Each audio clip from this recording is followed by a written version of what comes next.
ঘুমের মধ্যে হঠাৎ যেন দম বন্ধ হয়ে আসছিল। মনে হচ্ছিল কেউ আমার নিঃশ্বাসটা চেপে ধরেছে। অস্বস্তিটা যত বাড়ছিল ততই দম নেওয়া কষ্টকর হচ্ছিল। হুট করে চোখ খুলতে দেখি সামনে একজোড়া চোখ গভীরভাবে আমার দিকে তাকিয়ে আছে। প্রথমে কিছুই বুঝতে পারছিলাম না। একটু সময় নিতে বুঝলাম আমার বজ্জাত খালাতো বোন নীলা আপু আমার ঠোঁটের ওপর ঠোঁট চেপে ধরে আছে। আমি তো প্রায় দম না পেয়ে মরে যাওয়ার অবস্থা, আর আপু পুরো আরামে কিস করছে। অবাক আর লজ্জায় জমে গিয়েছিলাম। মাথায় তখন শুধু একটাই চিন্তা, এইসব যদি বাড়ির কেউ জানতে পারে তাহলে তো খেলা শেষ। তাই তাড়াতাড়ি তাকে হালকা ধাক্কা দিয়ে সরিয়ে দিলাম।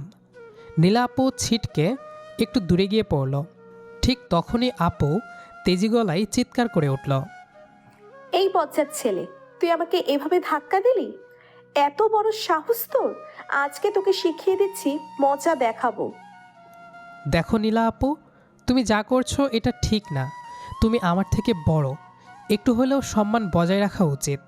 তোমার এসব আচরণে আমি শুধু অস্বস্তিতে পড়ি না, তুমিও আমার চোখে নিজেকে অসম্মানিত করে ফেলো। যদি পরিবার জানতে পারে তারা কতটা কষ্ট পাবে তুমি ভাবছো? কে কি ভাবলো তাতে আমার কিছু যায় আসে না। আমি জানি আমি কি করছি। ঠিক ভুল শেখানোর দায়িত্ব তোর না। যাই হোক, আমার কথা শোনো। সত্যি কথা বলতে এগুলো আমার খুব বিরক্ত লাগে। কি? আমার ভালোবাসা নাকি তোকে বিরক্ত করে? খুব বেশি বেশি বলছিস আকাশ। আমার মাথা যদি গরম হয়ে যায় তোর অবস্থা দেখবি। কী বা করো তুমি? যা করছো সবই অন্যায়। আমার ইজ্জত ধরে টানাটানি করছো। আল্লাহ আমাকে ক্ষমা করো। যা করছে নীলা আপু তার পাপটা ওনার আমল নামায় রেখো। চুপ কর! একটা থাপ্পড়ে 32টা দাঁত ফেলে দেব। নিজের হক বুঝে নিতে কোনো পাপ নেই। আমার হক? আমার হক আদায় করবে আমার স্ত্রী, সেটা তুমি অন্যায়ভাবে আদায় করছো। এটা শুধু পাপ নয়, ঘোর পাপ। তাহলে দাঁড়া, আজ তোকে দেখাচ্ছি মজা। অন্য মেয়ের নাম তোর মুখে সহ্য করতে পারি না। বারবার বলেছি অন্য মেয়ে হারাম তোর জন্যে, তারপরও তুই তাদের কথা বলবি? হুট করে বুঝতেই পারলাম না আপু এত রেগে গেছে। আমাকে মারতে এগিয়ে এলো। আমি বারবার বলি, সরি আপু, ভুল হয়েছে, আর বলবো না, এবার মাফ করে দাও। কিন্তু আপু কিছুই শুনল না। চুল ধরে টেনে আমাকে বিছানায় ফেলল। আমরা ধস্তাধস্তিতে লিপ্ত। কখন যে আপু আমার উপর উঠে বসেছে আমি নিজেই টের পাইনি। পরিস্থিতি তখন ভীষণ অস্বস্তিকর। আমরা দুজনেই চুপ হয়ে একে অপরের দিকে তাকিয়েছিলাম। ঠিক তখনই আশিকের আগমনে দরজা খটাস করে খুলে গেল। আপু, আম্মু আসছে এদিকে, তাড়াতাড়ি বাইরে যাও। আর সরি সরি সরি, আমি দেখতে পাইনি। আশিক নিজের চোখ হাত দিয়ে ঢেকে একপাশে সরে দাঁড়ালো।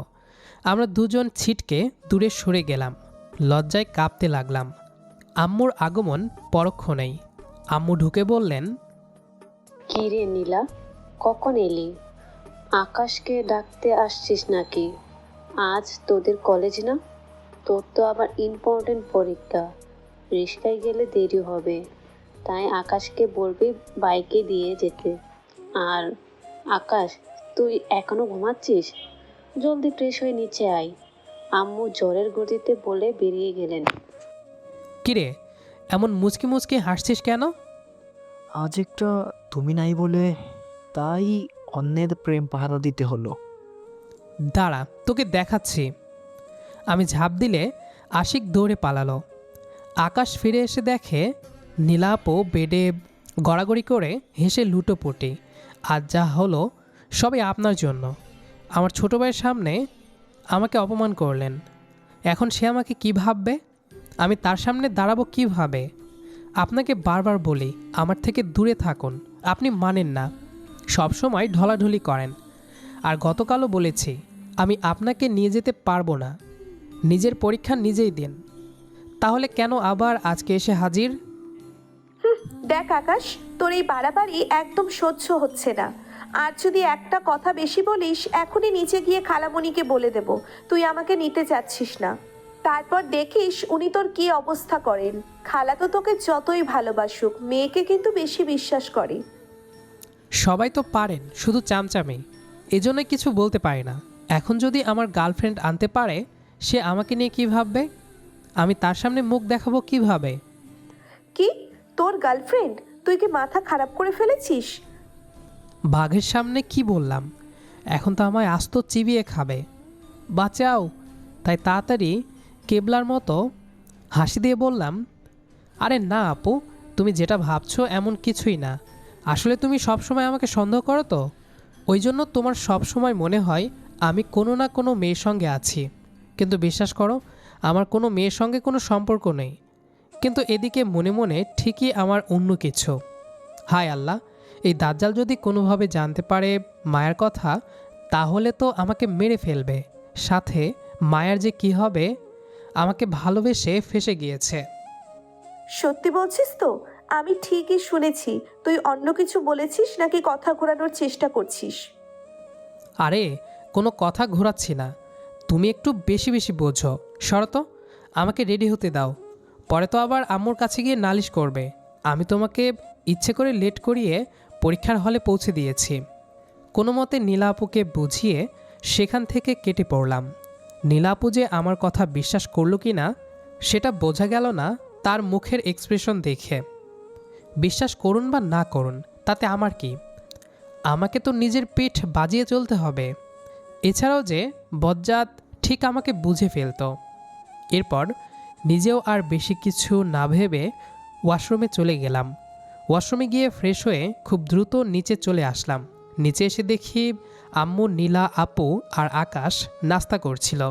তাই আমিও আর কোনো কথা না বলে এসে তাদের সঙ্গে নাস্তা করে নিলাম। এরপর কলেজের উদ্দেশ্যে রওনা হলাম নীলা আপুকে নিয়ে। আমি আর নীলা আপু একটা কলেজে পড়ি। নীলা আপু আমার থেকে 1 বছরের সিনিয়র। নীলা আপু আমাদের কলেজের অনার্স ফার্স্ট ইয়ারে পড়ে।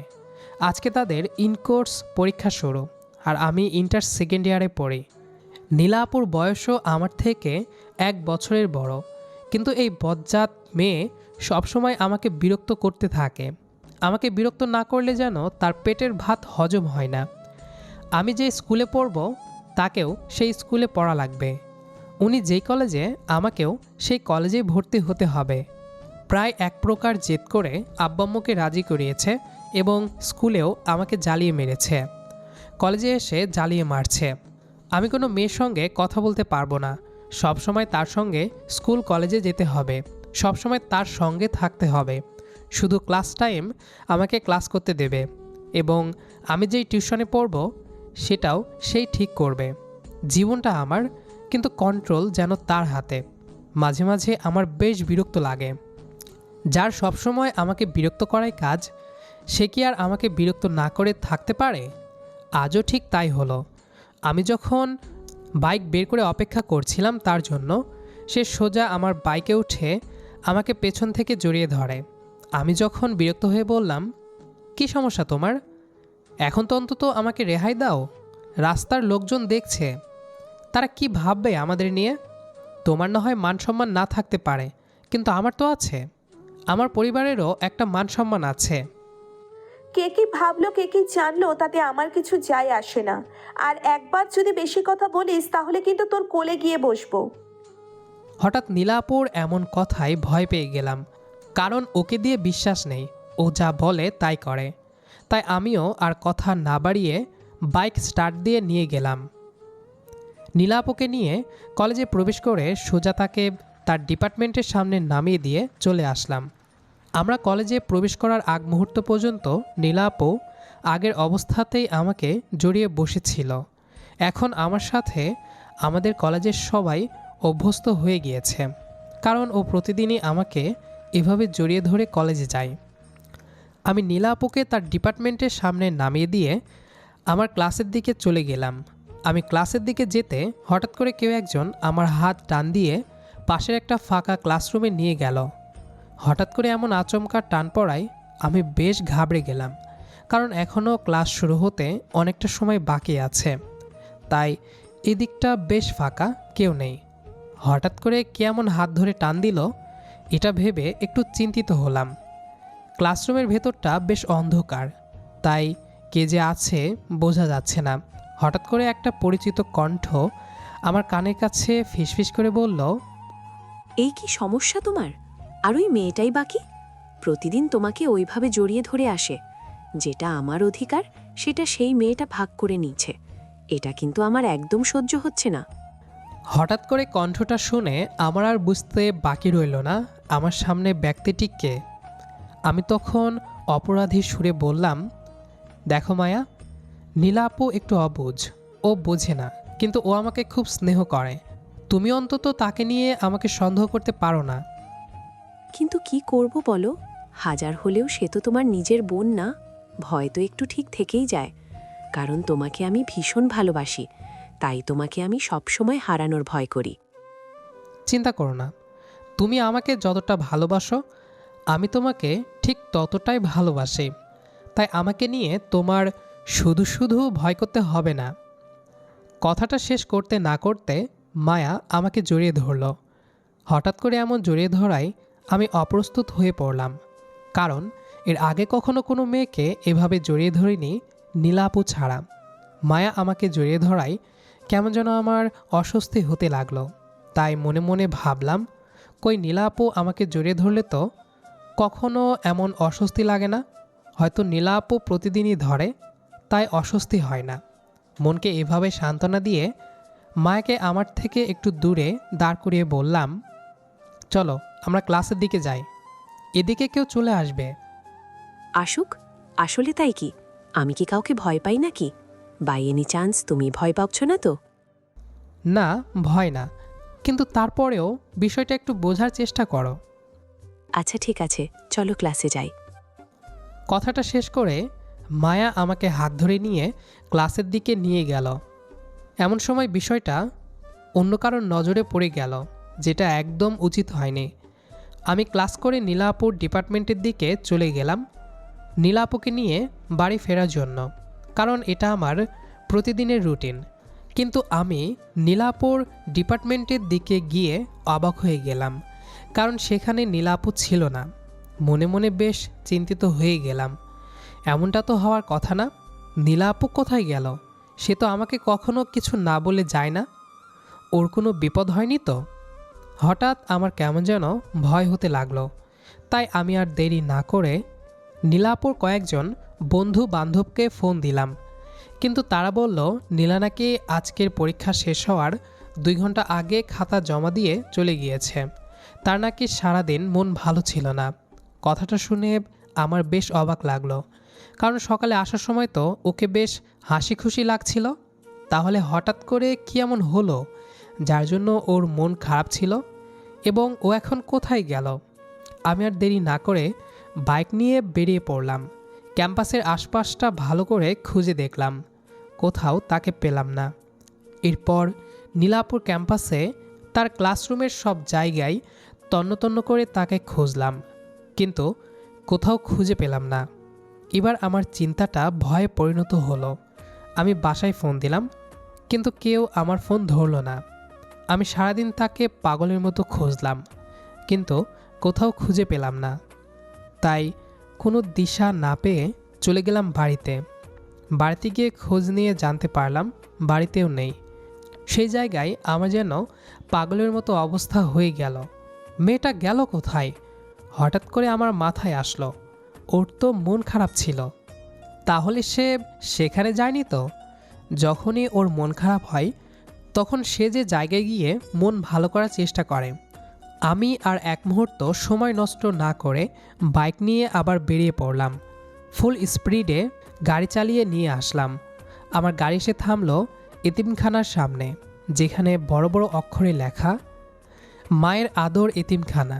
আমি গাড়িটা বাইরে পার্ক করে ভেতরে চলে গেলাম। গিয়ে দেখি এক পাশের একটি বেঞ্চের কয়েকটা বাচ্চার সঙ্গে নীলা বসে গল্প করছে। তাই আমি আর এক মুহূর্ত দেরি না করে দ্রুত সেখানে গিয়ে নীলা আপুকে দাঁড় করিয়ে সজোরে তার গালে একটি চড় বসিয়ে দিলাম। কি সমস্যা তোমার? আমাকে এত বিরক্ত আর অত্যাচার করে কি খুঁজে পাও তুমি? আমার কথা শুনে নীলাপু একদম চুপচাপ ছিল, কোনো উত্তর দিল না।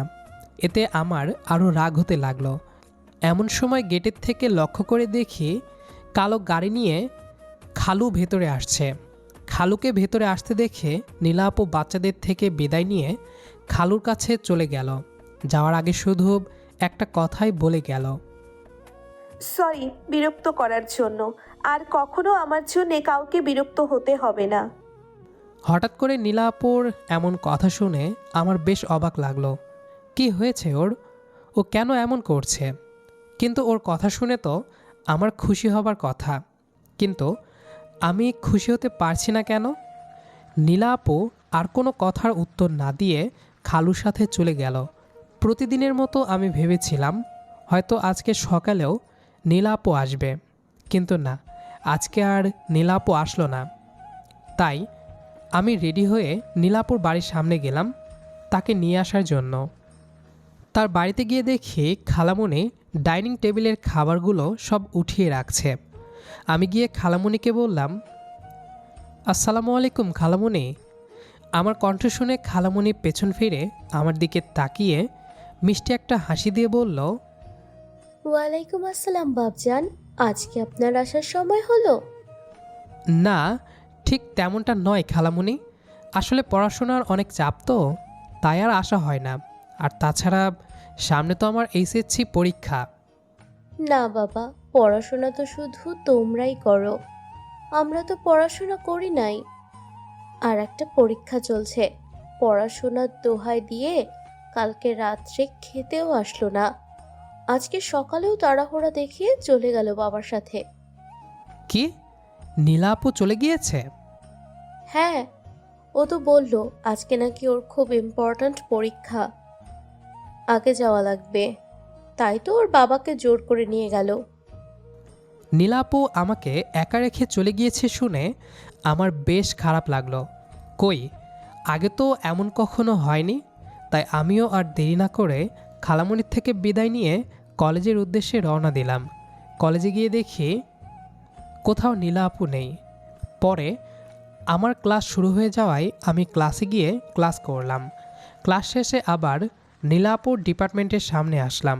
এসে দেখি আজকেও নীলা আপু নেই। এমন সময় পেছন থেকে কেউ একজন এসে আমাকে জড়িয়ে ধরল। আমি তো প্রায় খুশি হয়ে গিয়েছিলাম, মনে মনে ভাবলাম হয়তো নীলা আপু, কিন্তু পেছনে ফিরে হতাশ হলাম। কি হলো বেবি, তুমি আমাকে দেখে খুশি হওনি নাকি অন্য কাউকে এক্সপেক্ট করেছিলে? না, ঠিক তেমনটা নয়। আচ্ছা ঠিক আছে, চলো আজকে তোমাকে নিয়ে এক জায়গায় যাব। আমার অনেক দিনের শখ তোমাকে নিয়ে লং ড্রাইভে যাব, কিন্তু কখনো সেই শখটা পূরণ হয়নি। কিন্তু আজকে যখন দেখলাম তোমার নীলা আপু তার বন্ধু রাকিবের সাথে তার বাইকে করে চলে গেল, তাই আজকে আর এই সুযোগটা মিস করতে যাচ্ছি না। নীলা আপু রাকিবের সাথে চলে গিয়েছে? এটা শুনে আমার বেশ রাগ হতে লাগলো। এই তো সেই রাকিব যে নীলা আপুকে প্রপোজ করেছিল। কিন্তু কেন রাগ হলো এটা আমি ঠিক বুঝে উঠতে পারলাম না। এমন সময় মায়া আমার হাত ধরে টানতে টানতে নিয়ে চলে গেল। আমি যেতে চাইছিলাম না, কিন্তু তারপরও সে আমাকে জোর করে নিয়ে গেল। কলেজ থেকে কিছুটা দূরে একটা ক্যাম্পাসে আমি আর মায়া পাশাপাশি বসে আছি। মায়া অনেকক্ষণ ধরে অনেক কথা বলছে, আর আমি তার পাশে বসে আছি, কিন্তু কোনো কথার উত্তর দিচ্ছি না দেখে মায়া বলে উঠল, কি হলো বেবি, তুমি কিছু বলছো না যে? না এমনি। কি যেন বলছিলে তুমি? কি বললে? আমি এতক্ষণ যা বলেছি তুমি কিছুই শোনোনি? আসলে মায়া, আজকে আমার শরীরটা ভালো লাগছে না, চলো আজকে আমরা যাই, অন্য কোনো দিন আসবো। বলে মায়াকে আর কিছু না বলে সেখান থেকে চলে আসলাম। মায়া পেছন থেকে অনেকবার ডেকেছিল, আমি কোনো রেসপন্স করিনি। বাড়িতে এসে কাউকে কিছু না বলে সোজা রুমে চলে গেলাম। কেমন যেন আজকে ভীষণ ফাঁকা ফাঁকা লাগছে। তবে কি আমি নীলা আপুকে মিস করছি? কিন্তু ওকে মিস করার মতো তো কিছু নেই। আমি জানি ও আমাকে পছন্দ করে, কিন্তু আমিও তো ওকে পছন্দ করি, কিন্তু কখনো তো সেভাবে ভেবে দেখিনি। তাহলে আজকে আমার হঠাৎ বারবার ওর কথা কেন মনে পড়ছে? ওর বারবার আমাকে বিরক্ত করা আমাকে নিয়ে এত পজিটিভ হওয়া, আমার প্রতিটা ছোট বড় বিষয়ে ওর হস্তক্ষেপ করা। আজকে কেমন যেন আমাকে পুরো শূন্য শূন্য লাগছে। মনে হচ্ছে যেন আমি নীলা আপুকে ছাড়া অসম্পূর্ণ। না, ওর কি হয়েছে সেটা আমাকে শুনতেই হবে। ও কেন আমাকে আর বিরক্ত করছে না? কেন আমার সামনে আসছে না? কেন আমার সাথে কথা বলছে না? তাই দেরি না করে ফ্রেশ হয়ে আবার বাইক নিয়ে বেরিয়ে পড়লাম খালামুনির বাড়ির উদ্দেশ্যে। খালামুনির বাড়িতে গিয়ে দেখি খালামুনি সোফায় বসে টিভি দেখছে। আমি খালামুনির পাশে গিয়ে বসলাম। আচ্ছা খালামুনি, নীলা আপু কোথায়? আসলে আমি কেমিস্ট্রির একটা সূত্র বুঝতে পারছি না, ওটা নীলা আপুর থেকে দেখিয়ে নেব।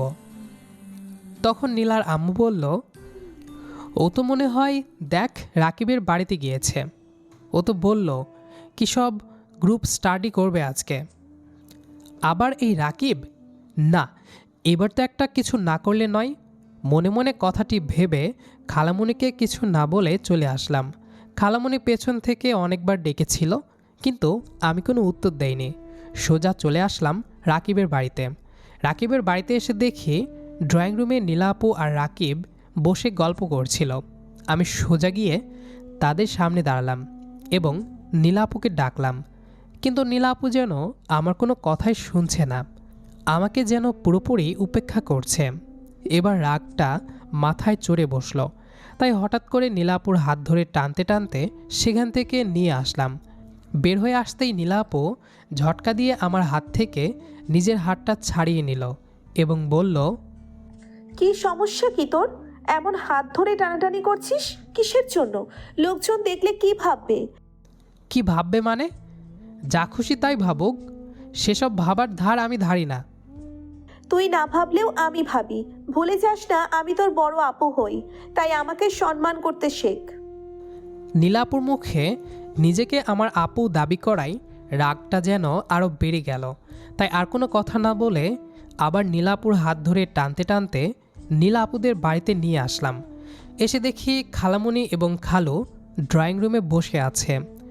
এমন সময় তাদের সামনে গিয়ে হাতটা ছেড়ে দিয়ে খালামুনিকে বললাম, খালামুনি, আজকে তোমার থেকে একটা জিনিস চাইবো, দেবে আমাকে? কি হয়েছে বাবা? তোমাকে আগে জোর করে কিছু নিতে বললেও তুমি নিতে না, আজকে নিজে থেকে চাইছো আর আমি দিব না? বলো তুমি কি চাও? তুমি যা চাইবে আমি তাই দেব। সত্যি বলছো খালামুনি? যা চাইবো তাই দেবে? আচ্ছা খালু, তুমিও কি খালামুনির মতোই? তখন নীলার বাবা বলল, হ্যাঁ বাবা বলো, তুমি যা চাইবে তাই দিব, সমস্যা নেই। আমি বললাম, আমি তোমাদের কাছ থেকে তোমাদের সব থেকে দামি সম্পত্তি চাই, তারপরও দিবে? নীলার বাবা বলল, অবশ্যই বাবা, একবার বলে তো দেখো। খালামণি খালুর কথা শুনে আর দেরি না করে ফোন বের করে আব্বু আম্মুকে তাড়াতাড়ি নীলা আপুদের বাড়িতে আসতে বললাম। কিছুক্ষণ পর আব্বু আম্মু এসে হাজির। এসে আব্বু বলল, কি হয়েছে আকাশ, হঠাৎ এত জরুরিভাবে ডাকলে? কোনো সমস্যা? আমি বললাম, আব্বু, আজকে আমি তোমাদের সকলের কাছে একটা জিনিস চাইবো, তোমরা না করতে পারবে না। আমার কথা শুনে বাবা বলল, তুমি আমার সন্তান আকাশ, আমার যা আছে সবই তোমার, তাই এভাবে চাওয়ার কিছু নেই, তুমি শুধু বলো তোমার কি চাই। আমি বললাম, আব্বু আম্মু, খালামণি খালু, আমি নীলা আপুকে বিয়ে করতে চাই, আজকে এবং এই মুহূর্তেই। আর তোমরা আমাকে কথা দিয়েছ, আমার কথা ফেলতে পারবে না, তাই আমি কোনো কথা শুনতে চাই না, তোমাদেরকে আমার কথা মানতেই হবে। আমার কথা শোনা মাত্রই উপস্থিত সবার মাথায় যেন আকাশ ভেঙে পড়ল। সবাই চুপ, অবাক হয়ে আমার দিকে তাকিয়ে আছে। নীলাপুর দিকে তাকিয়ে দেখি সে অবাক হয়ে আমার দিকে তাকিয়ে আছে, যেন সে কোনোদিনও ভাবেনি আমি এমন কথা বলবো। অসম্ভব, আমি তোকে বিয়ে করতে পারবো না, হাজার হলেও তুই আমার ছোট ভাই বলে কথা। চুপ, একদম ফালতু কথা বলবে না বলে দিলাম। আর আমি তোমার সিদ্ধান্ত জানতে চাইনি, আমি আমার সিদ্ধান্ত জানিয়েছি এবং তোমার মতামতের আমার কোনো প্রয়োজন নেই। বললেই হলো আমার মতামতের দরকার নেই? আমি বিয়ে করব না মানে করব না। বাবা মা খালা খালু, আমি কিন্তু এই বিয়ে করব না। তোমরা কখনোই রাজি হবে না। নীলা আপু অনেক চেষ্টা করেছে বিয়েটা ভাঙতে, কিন্তু তারপরেও কোনোভাবে পারেনি। অনেক কষ্টে বাবা মা খালা খালু সবাইকে রাজি করিয়ে আমাদের বিয়েটা আজকে সম্পূর্ণ হয়। বিয়েটা এত দ্রুত হয় যে কোনো সিদ্ধান্ত নেওয়া হয়নি, কাউকে না জানিয়ে ঘরোয়াভাবে আমাদের বিয়েটা হয়ে যায়। আমাকে আজকে নীলাপুদের বাড়িতে রেখে দেওয়া হয়। নীলাপু নিজের ঘরে বসে আছে বধূ বেশে। হঠাৎ করে দরজা খুলে আমি ভেতরে প্রবেশ করলাম। ভেতরে গিয়ে দেখি বিছানার ওপর নীলা আপু বসে আছে। আমি গিয়ে তার পাশে বসলাম। হঠাৎ নীলা আপু বলে, একদম আমার কাছে আসার চেষ্টা করবি না, আমি কখনো এই বিয়েটা মানি না। মানে না বললেই হলো? আগে বলো, এতদিন আমাকে এত কষ্ট দিয়েছো কেন? কেন তুমি আমার থেকে দূরে দূরে থেকেছো? তুই তো আমাকে ভালোবাসিস না, তুই তো ভালোবাসিস মায়াকে, তাহলে কেন আমাকে বিয়ে করলি? আপুর কথা শুনে বুঝলাম সে আমার ওপর অভিমান করেছে। সেদিন হয়তো মায়া আমাকে আর নীলাকে একসাথে দেখে ফেলেছে। তাই আমি নীলাপুকে বললাম, দেখো আমি ওকে ভালোবাসি না। একদিন হঠাৎ করে ও আমাকে প্রপোজ করে। আমি কি উত্তর দেব বুঝতে পারছিলাম না। তখন সে আমাকে হাত কাটার হুমকি দেয় যদি রাজি না হই। তাই বাধ্য হয়ে আমাকে ওকে সঙ্গ দিতে হয়েছে। আমার কথা শুনে নীলাপু কেঁদে ফেলে। অনেক কষ্টে নীলাপুকে শান্ত করলাম। নীলাপু শান্ত হলে আমি তাকে দুষ্টুমি করে বলি, আচ্ছা এবার কি তবে আমরা বাসরটা করতে পারি? না। না বললেই হলো? বলেই নীলাপুকে কোনো কথা বলার সুযোগ না দিয়ে আমি তার ঠোঁট চেপে ধরলাম আমার ঠোঁট দিয়ে। নীলাপু প্রথমে ছুটোছুটি করলেও পরে শান্ত হয়ে নিজেও রেসপন্স করতে থাকে। এতে যেন আমার সাহস আরও বেড়ে যায়। হঠাৎ নীলাপুকে টেনে নিজের আরও কাছে নিয়ে আসি। আস্তে আস্তে দুজনের মধ্যে দূরত্ব আরও ঘনিষ্ঠ হয়ে ওঠে। যাক, বাকিটা না বলি। তো দর্শক বন্ধুরা, আমরা গল্পটির শেষ প্রান্তে চলে এসেছি। তো গল্পটি আপনাদের কাছে কেমন লেগেছে সেটা অবশ্যই কমেন্ট করে জানাবেন। দেখা হবে আবারও নতুন কোনো গল্প নিয়ে। সে পর্যন্ত আমাদের সাথেই থাকবেন। আর আমাদের আজকের গল্পটি যারা শেষ পর্যন্ত শুনেছেন তাদের সবাইকে অসংখ্য ধন্যবাদ।